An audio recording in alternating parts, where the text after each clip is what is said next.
Imagine कीजिए ये bag आपकी बॉडी है और ये जो कंचे हैं ये आपके बॉडी में जान। जब तक ये जान आपकी बॉडी में है तब तक आप जिंदा हैं, लेकिन समय के साथ साथ बॉडी में कई बार बीमारी आ जाती है और कई बार बीमारी इतनी बड़ी हो जाती है जिससे जान निकलने का खतरा बन जाता है। ऐसे में आप ट्रीटमेंट कराते हैं, इलाज कराते हैं, उस बीमारी को ख़त्म करने के लिए रिपेयर कराते हैं। और कई बार आप देखते हैं कि इलाज के बावजूद भी पेशेंट की जान चली गई, बल्कि इलाज के दौरान ही पेशेंट की जान चली गई। और ऐसे में आपको लगता है कि इलाज तो कराया था फिर भी पेशेंट को हम बचा नहीं पाए, जबकि क्लोज इन्वेस्टिगेशन से अक्सर ये पाया जाता है कि जब इलाज की कड़ी को पकड़कर, उसके थ्रेड को पकड़कर ध्यान से देखा गया तो पाया गया कि इलाज के बावजूद भी पेशेंट नहीं मारा गया, बल्कि इलाज ही कारण है पेशेंट के मरने का। मेडिकल भाषा में इसे बोलते हैं एट्रोजेनेसिस। आज मैं एक बहुत ही गंभीर विषय पे आपसे बात करूंगा। आपको ले जाता हूं आज से 150 साल पहले, अमेरिका की बात है, नॉर्थ अमेरिका की बात है। उस वक्त अगर कोई accident victim, blood loss patient hospital में आता था, ब्लड लॉस चाहे सर्जरी की वजह से हो या एक्सीडेंट की वजह से हो या पेशेंट एनीमिक हो, उस वक्त का कॉमन प्रैक्टिस था मिल्क ट्रांसफ्यूजन। नज़ारा ये कि पेशेंट लेटा हुआ है और पेशेंट की नसों में दूध के पाइप लगे हुए हैं और दूध लिटरली नसों में चढ़ाया जा रहा है। नज़ारा यहाँ तक भी था कि बेड के पास गायें बंधे हुए हैं और नर्सेस गाय का दूध निकाल रही है और ताज़ा दूध पेशेंट पे चढ़ाया जा रहा है, इस उम्मीद से कि शायद पेशेंट बच जाए। आपको मेरी बात का यकीन नहीं आएगा, इसीलिए मैं आपको रेफरेंस दे रहा हूं ब्रिटिश मेडिकल जर्नल का, 12 अप्रैल 1879, पेज नंबर 557 से लेके 559 के बीच में। आपको पढ़ना है तो स्क्रीन पे दिए हुए लिंक में जाके आप देख सकते हैं, आर्टिकल पढ़ सकते हैं। आपको समझ आ जाएगी बात कि उस वक्त का कॉमन प्रैक्टिस था मिल्क ट्रांसफ्यूजन। और नतीजा क्या? वही नतीजा जो एक्सपेक्टेड है कि पेशेंट की मृत्यु हो जाती। और डॉक्टर्स इस सोच में रहते कि हमने तो दूध चढ़ा के भी देख लिया, फिर भी पेशेंट मारा गया। और कई सारे ट्रायल्स होते रहे, कई सारे एक्सपेरिमेंट होते रहे और कई सारे नियम भी बनते रहे। एक वियर्ड नियम ये भी था कि अगर वो लड़का है विक्टिम पेशेंट तो गाय या भैंस का दूध चढ़ाया जाएगा, और लड़की है या बच्चा है तो बकरी का दूध। या एक ट्रायल का नतीजा ये भी था कि अगर 1 लीटर दूध चढ़ाया गया तो जल्दी मौत होती है, या आधे लीटर से कम दूध अगर चढ़ाया जाए तो जिंदगी थोड़ी देर तक रहती है। और फाइनली उन्होंने कंक्लूड किया कि आधे लीटर से कम दूध चढ़ाना ही ठीक रहेगा। करते करते 50 साल निकाल दिए डॉक्टरों ने ये समझने के लिए कि दूध चढ़ाने के बावजूद भी मृत्यु नहीं हो रही है, बल्कि दूध चढ़ाने की वजह से मृत्यु हो रही है। और इसके साथ ही मिल्क ट्रांसफ्यूजन का जो प्रैक्टिस था वो हमेशा के लिए खत्म हो गया और उसकी जगह आ गया what is now known as blood transfusion. आजकल पिछले 100 सालों की बात कर रहा हूं, दुनिया भर के हर तरह के हॉस्पिटल्स में एक कॉमन सीन है, अगर एनीमिक पेशेंट आ जाए या एक्सीडेंट विक्टिम ब्लड लॉस वाला आ जाए या किसी भी सर्जरी की वजह से ब्लड लॉस हो जाए, तो एक कॉमन प्रैक्टिस है and that is blood transfusion. Blood transfusion में ये बिलीव ही नहीं किया जाता, बल्कि ये विश्वास किया जाता है कि खून चढ़ाने से इंसान के जिंदा रहने की पॉसिबिलिटी बढ़ सकती है, रादर बढ़ जाती है। लेकिन पिछले 10 सालों में ही, सिर्फ लास्ट 10 ईयर्स में एविडेंस की बात की जा रही है कि एक्चुअली रियलिटी में देखते हैं कि जो हम सोच रहे हैं क्या ऐसा ही है।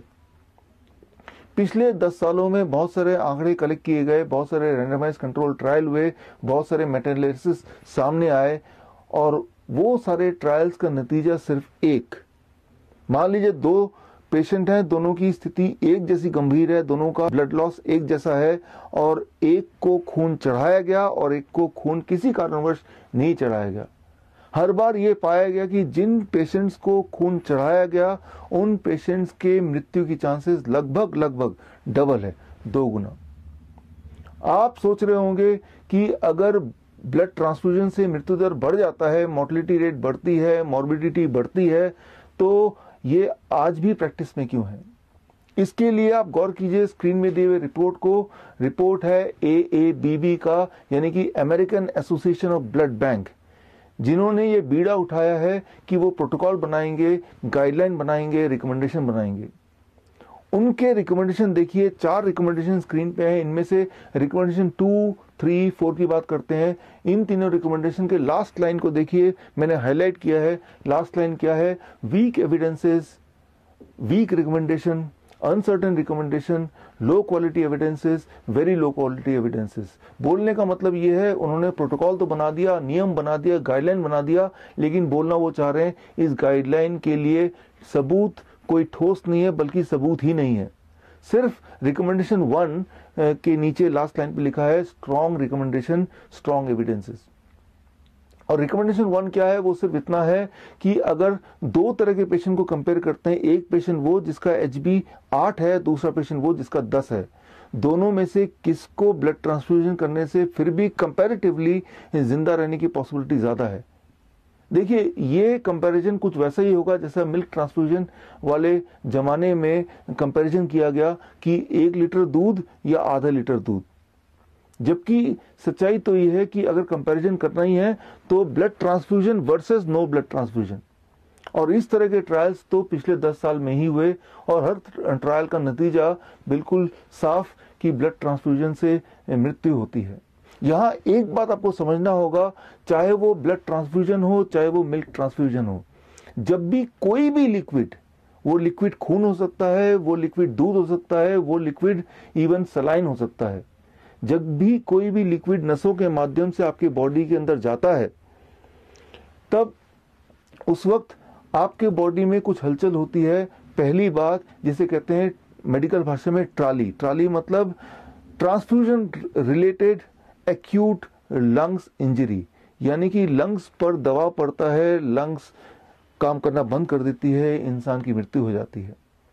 और दूसरी सबसे बड़ी बात जिसे कहते हैं मेडिकल भाषा में trim, transfusion related immune modulation, यानी कि जब भी कोई भी लिक्विड नसों के माध्यम से बाहर से बॉडी में जाता है तो बॉडी का जो इम्यून सिस्टम है पूरा गड़बड़ हो जाता है, तहस नहस हो जाता है। और एक खास तरह का मॉलिक्यूल जिसका नाम है VEGF, vascular endothelium growth factor, ये एक ऐसा मॉलिक्यूल है जो ये डिसाइड करता है कि आप हेल्दी रहेंगे या आप बीमार पड़ेंगे, आपकी डेथ कैंसर से होगी या आप हार्ट डिजीज से जूझेंगे। ये जो मॉलिक्यूल है ये पूरी तरह डिस्ट्रॉय कर देता है जब भी कोई भी लिक्विड आपके बॉडी में ट्रांसफ्यूज होता है थ्रू द ब्लड वेसल्स। सो ये इस थ्योरी को अगर आप समझना चाहते हैं तो आप मेरे YouTube चैनल में जाके आप एक वीडियो देखिए। वीडियो का नाम है क्योर फॉर ऑल डिजीज। तो आपको पता चल जाएगा कि VEGF का सिग्निफिकेंस क्या है। बल्कि पिछले साल का जो नोबेल प्राइज विनिंग साइंस था वो भी इसी पे आधारित था। हर साल पूरे दुनिया में हजारों ब्लड डोनेशन कैंप्स लगते हैं और कैंप के माध्यम से 85 मिलियन यूनिट से लेके 100 मिलियन यूनिट तक ब्लड कलेक्ट किया जाता है। लगभग 10 ओलंपिक साइज के स्विमिंग पूल के बराबर अमाउंट का, मतलब 10 ओलंपिक साइज के स्विमिंग पूल को अगर ब्लड से भर दें तो जितना खून होगा इतना खून डोनेशन के नाम से, ब्लड डोनेशन के नाम पे कलेक्ट किया जाता है। बड़े बड़े संस्थान, Lions club, rotary club, school के बड़े बड़े सोसाइटी आए दिन ब्लड डोनेशन कैंप लगाते हैं इस उम्मीद से कि शायद इससे कोई हम पुण्य कमा लें। उनके दिमाग में यह है कि ब्लड डोनेशन रक्तदान जीवन दान है। दरअसल रक्तदान जीवन दान नहीं है, रक्तदान मृत्युदान है।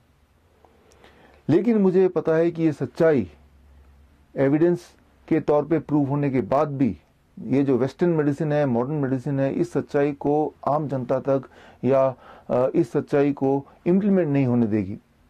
क्योंकि अगर ये सच्चाई आम जनता तक पहुंच गई तो आम जनता का, ह्यूमैनिटी का वेस्टर्न मेडिसिन पे विश्वास, फेथ हमेशा के लिए खत्म हो जाएगा। और वेस्टर्न मेडिसिन, मॉडर्न मेडिसिन का इन्फ्लुएंस मीडिया पे, यहाँ तक कि यूट्यूब जैसे सोशल मीडिया पे इतना इन्फ्लुएंस है कि ये वीडियो मुझे आपको व्हाट्सएप के थ्रू प्राइवेटली भेजना पड़ रहा है। अगर आप रियल मायने में पुण्य कमाना चाहते हैं तो सिर्फ एक काम मुझे लगता है हमें करना चाहिए, सच्चाई उन लोगों तक पहुंचाना चाहिए जिनको इनकी सबसे ज्यादा जरूरत है। इस वीडियो के माध्यम से मैं आपको बताना चाहूंगा 7 अप्रैल 2020 यानी कि वर्ल्ड हेल्थ डे पे मैं अपनी किताब लॉन्च कर रहा हूं। किताब का नाम है किल्ड बाय ब्लड डोनेशन। ये किताब की लॉन्चिंग एक प्रेस कॉन्फ्रेंस के माध्यम से होगी दिल्ली प्रेस क्लब में 7 अप्रैल को।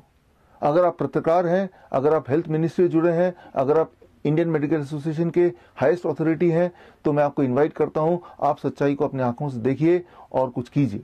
और अगर आप SMA सोशल मीडिया आर्मी के माध्यम से मेरे साथ ऑलरेडी जुड़े हैं, तो इस बुक लॉन्च से एक दिन पहले ई बुक मैं आपको व्हाट्सएप के माध्यम से भेज दूंगा। और अगर आप SMA के माध्यम से मुझ तक अब तक नहीं जुड़े हैं, तो आप 2 स्टेप्स में मुझ तक जुड़ सकते हैं। स्टेप 1, स्क्रीन पे दिए हुए नंबर को अपने मोबाइल पे सेव कीजिए। स्टेप 2, अपने मोबाइल से व्हाट्सएप कीजिए मुझे SMA। मैं समझ जाऊंगा कि आप मुझसे जुड़ना चाहते हैं, मैं समझ जाऊंगा आप मेरी मदद करना चाहते हैं सच्चाई को लोगों तक पहुंचाने के लिए।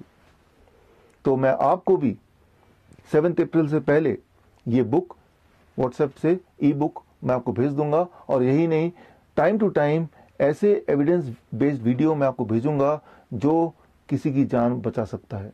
मैं ये उम्मीद करता हूं कि आप इन सच्चाइयों को लोगों तक पहुंचाएंगे और किसी दिन हम जरूर मिलेंगे in person. This is doctor Biswaroop Roy Chowdhury. All the best. Thank you. जय हिंद।